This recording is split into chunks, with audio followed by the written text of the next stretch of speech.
Bonjour, bienvenue à toi sur cette nouvelle vidéo. Aujourd'hui, on va parler connaissance de soi. On va essayer de différencier qu'est-ce qui est de la joie, qu'est-ce qui est du bonheur et qu'est-ce qui est du plaisir. Et je t'expliquerai ensuite en quoi ça a un lien avec l'alimentation. Si tu ne me connais pas, moi c'est Marion, je suis coach. J'accompagne les femmes qui désirent perdre du poids, autant sur l'aspect des émotions que sur l'aspect de la nutrition. Alors, la connaissance de soi, c'est quelque chose d'hyper important si on veut perdre du poids durablement, parce que c'est ça qui va permettre de comprendre les causes de notre surpoids, mais aussi comment s'en sortir. Alors aujourd'hui, j'ai envie de te parler de trois choses différentes: la joie, le bonheur et le plaisir. Et ensuite, on verra quel lien ça peut avoir avec l'alimentation. Alors, pour peut-être donner un exemple concret, ce week-end, avec mon mari, on est parti de Lyon. On est allé se faire un week-end au fin fond de la Haute-Loire, limite Ardèche, dans le calme. On a mangé souvent au restaurant, des aliments hyper agréables. Et c'était un super moment de ressourcement individuel et en couple. Donc si on prend un week-end comme ça, on est ressorti de là, on était vraiment bien, on avait le moral au top, ça nous a fait vraiment du bien. Donc là, d'après toi, est-ce que c'est du bonheur? Est-ce que c'est du plaisir? Ou est-ce que c'est de la joie? Mais en fait, moi, ce que j'analyse quand j'ai un peu fait le bilan de mon week-end, c'est qu'il y a eu les trois. Premièrement, il y a eu de la joie. La joie, c'était quoi?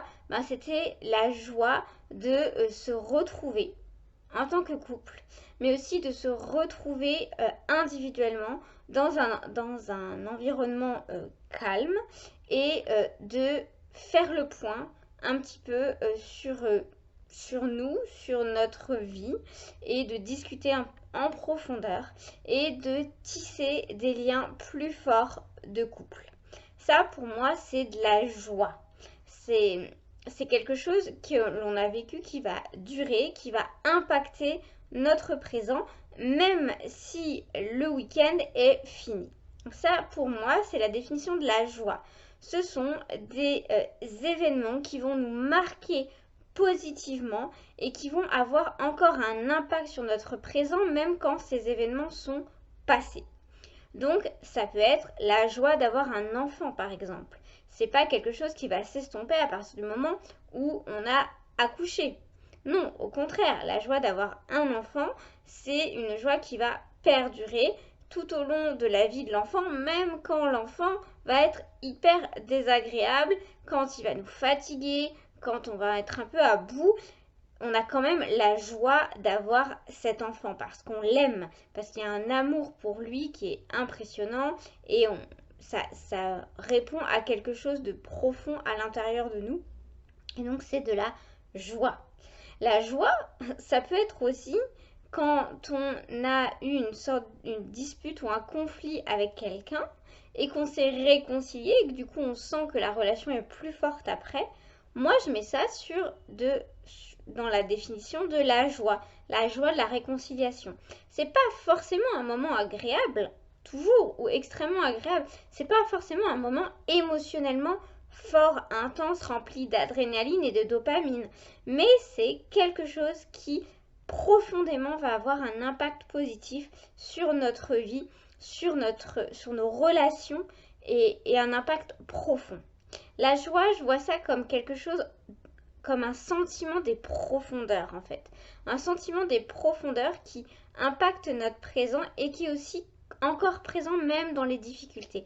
Dans les épreuves de la vie, dans les difficultés, c'est cette joie qui va nous aider à tenir, à avancer malgré les circonstances désagréables. La joie d'avoir des enfants, la joie d'avoir un conjoint, la joie d'être bien avec soi, la joie d'être à l'aise dans son corps, la joie d'être bien dans sa tête. Ça, ce sont des choses qui émotionnellement sont pas extrêmement intenses, mais qui perdurent le long des saisons de la vie, qui perdurent même dans les difficultés. Ils sont un peu des choses auxquelles on peut se raccrocher quand c'est compliqué, qu'on peut se rappeler régulièrement et qui font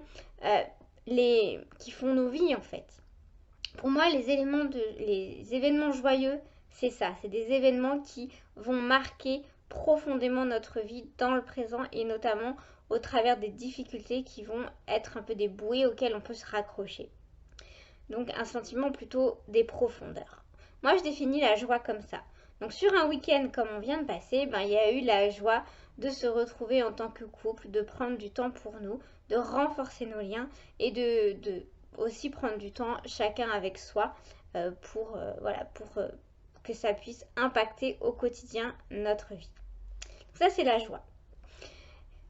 Ensuite, il y a eu donc du coup des balades. On a fait une balade dans la forêt. On a entendu les oiseaux. C'était calme, c'était loin du quotidien bruyant de Lyon. On n'avait pas de stress, on n'avait rien à faire. On a pu juste marcher, nous ressourcer dans le calme.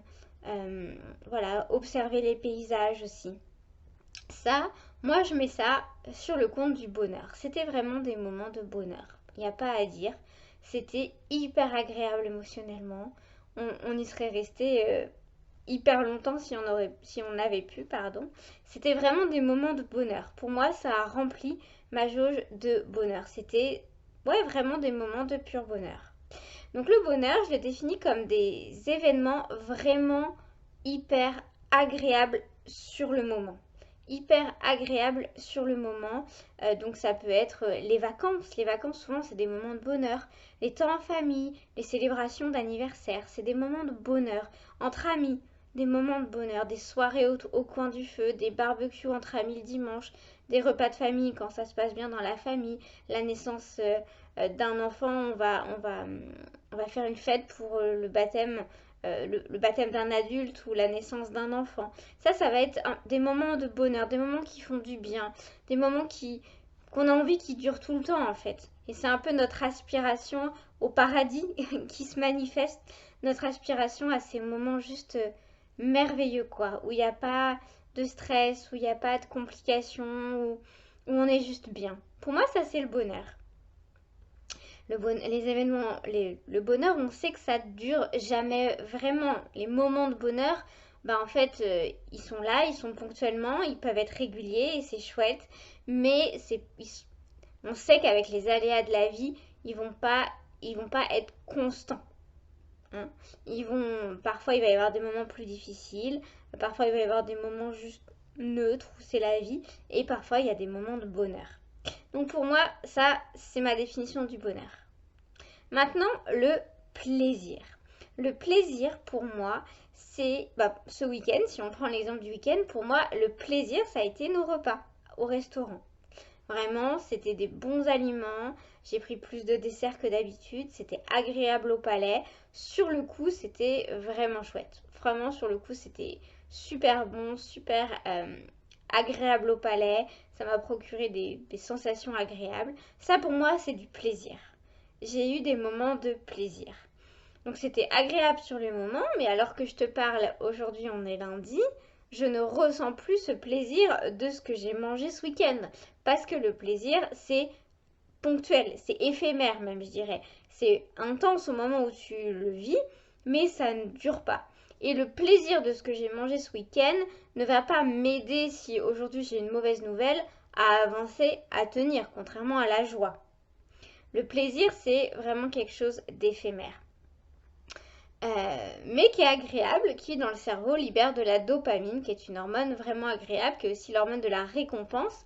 Donc c'est le plaisir qui peut parfois devenir aussi addictif. Mais on peut très bien avoir du plaisir sans que ça devienne addictif. Et c'est quelque chose de chouette, c'est un cadeau aussi le plaisir. Et on peut vraiment le vivre comme ça. D'ailleurs, si tu me suis sur Instagram, j'ai fait un petit post vidéo sur la notion du plaisir bon ou mauvais. Tu pourras aller regarder. Donc voilà comment moi je décortique un peu un week-end comme ce week-end. Il y a eu de la joie, il y a eu du bonheur et il y a eu du plaisir. Alors pourquoi c'est important, pourquoi moi je trouve ça important de décortiquer ça? Parce que l'alimentation, en fait, elle n'apporte que du plaisir. Elle apporte du plaisir et c'est chouette. Le plaisir par l'alimentation, c'est vraiment chouette. Mais ça reste du plaisir. C'est pas du bonheur et c'est pas de la joie. Et en fait, malheureusement, quand on a du mal à à cultiver sa joie. Et quand on est dans des situations de vie où le bonheur il est vraiment pas fréquent, où voilà, le boulot c'est compliqué, dans la famille c'est compliqué, on en a marre, les finances ça va pas, ben en fait c'est difficile d'être dans le bonheur. Et ça c'est ok en fait. Mais du coup c'est bien de pouvoir décortiquer ça pour aussi réaliser que l'alimentation n'apporte pas de bonheur et n'apporte pas de joie, elle n'apporte que du plaisir. Et donc quand c'est compliqué de cultiver sa joie ou d'être dans le bonheur, eh bien parfois on va avoir tendance à essayer d'aller plus dans l'alimentation pour augmenter sa jauge de plaisir, comme si on espérait que que la jauge de plaisir débordant, elle va aller remplir la jauge de bonheur et la jauge de joie. Mais malheureusement, ça ne se passe pas comme ça. Et si tu as tendance peut-être à sentir que tu as besoin souvent d'aliments agréables, de sucre, de plaisir alimentaire, bien peut-être que c'est que au niveau de ta jauge du bonheur et ta jauge de joie, elles sont basses et donc ton cerveau essaie de compenser comme il peut, mais ça marche pas bien. Alors comment on fait pour cultiver sa joie? Pour cultiver la joie, moi l'outil que je recommande, que je préconise, c'est la reconnaissance, la gratitude. Savoir dire merci pour les belles choses qui se passent. Savoir regarder, observer, ouvrir les yeux pour les choses qui sont chouettes dans nos vies, notamment nos relations. Les relations ou les sources d'amour que l'on a dans notre vie, eh bien ça c'est de la joie. Aussi l'amour que l'on peut se porter à soi aussi, c'est une source de joie. Et ça c'est de la joie profonde. Donc cultiver la reconnaissance pour nos relations ou plus généralement la reconnaissance pour ce qui se passe dans nos vies et pour tout ce qu'on a, ouais, ce qu'on a la chance de vivre et toutes ces choses que l'on a besoin de se rappeler quand ça va pas. Donc la reconnaissance, la gratitude, peut-être faire une liste aussi des choses joyeuses en fait, des choses dont on a besoin de se souvenir quand on va pas bien. Pour cultiver le bonheur, ben ça je reconnais que c'est pas toujours facile parce que le bonheur il dépend quand même pas mal de circonstances, de paramètres qu'on maîtrise pas forcément. Donc pour cultiver le bonheur, ben je dirais de savoir ce qui te fait du bien, ce qui fait du bien à ton entourage, mais d'abord ce qui te fait du bien à toi. Qu'est-ce que tu as besoin pour être dans un moment de bonheur et le plus possible d'arriver à mettre des moments de bonheur dans ton quotidien. On est d'accord qu'on ne peut pas partir en week-end tous les week-ends. Hein. Nous, ça a été un peu exceptionnel. Ça a été vraiment une grâce qu'on puisse partir ce week-end-là. Un cadeau. Mais on sait que ça ne va pas pouvoir se faire tout le temps. Quoi. Tous les week-ends, on ne va pas pouvoir s'évader de Lyon comme ça. Ce ne sera pas possible déjà financièrement. Et puis, ce ne sera pas possible aussi organisationnellement. Donc, l'idée, ça va être de créer des instants de bonheur dans le quotidien.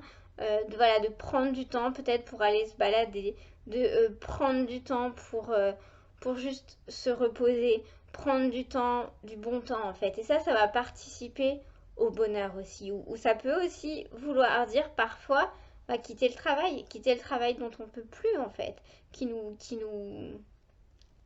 met à terre. Ça peut être aussi un élément pour cultiver notre bonheur. Et le plaisir, maintenant, on a besoin du plaisir et aussi c'est important de cultiver le plaisir, de trouver aussi des choses qui nous apportent du plaisir. Hein. Ça peut être les loisirs, les divertissements, l'alimentation. Voilà, ça c'est du plaisir et c'est important. Et de aussi cultiver le plaisir. Mais du coup, comme tu l'auras compris, c'est une histoire d'équilibre en fait. D'avoir ces trois jauges qui se maintiennent remplies au fur et à mesure, ça permet d'éviter que cette jauge du plaisir...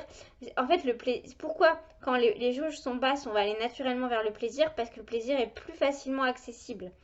Hein, l'alcool, la cigarette, l'alimentation, le chocolat, les bonbons, etc. C'est beaucoup plus facilement accessible que aller créer un instant de bonheur et aller...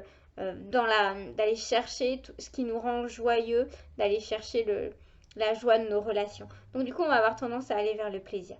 Mais du coup, c'est important de pouvoir cultiver ces trois jauges autant que possible pour justement éviter que le plaisir devienne prédominant et que ça amène parfois même de l'addiction à la nourriture, si je prends l'exemple de la nourriture. Voilà, j'espère que cette vidéo t'a plu, qu'elle était claire, qu'elle t'a aidé à comprendre certaines choses. En tout cas, si cette vidéo t'a plu et que tu veux en voir d'autres, n'hésite pas à t'abonner, comme ça tu ne manqueras aucune de mes vidéos. N'hésite pas non plus à me suivre sur les réseaux sociaux et à réserver ton créneau pour avoir une heure gratuite de coaching avec moi. C'est offert et sans engagement, n'hésite pas. Et dans tous les cas, moi je te dis à bientôt pour une nouvelle vidéo.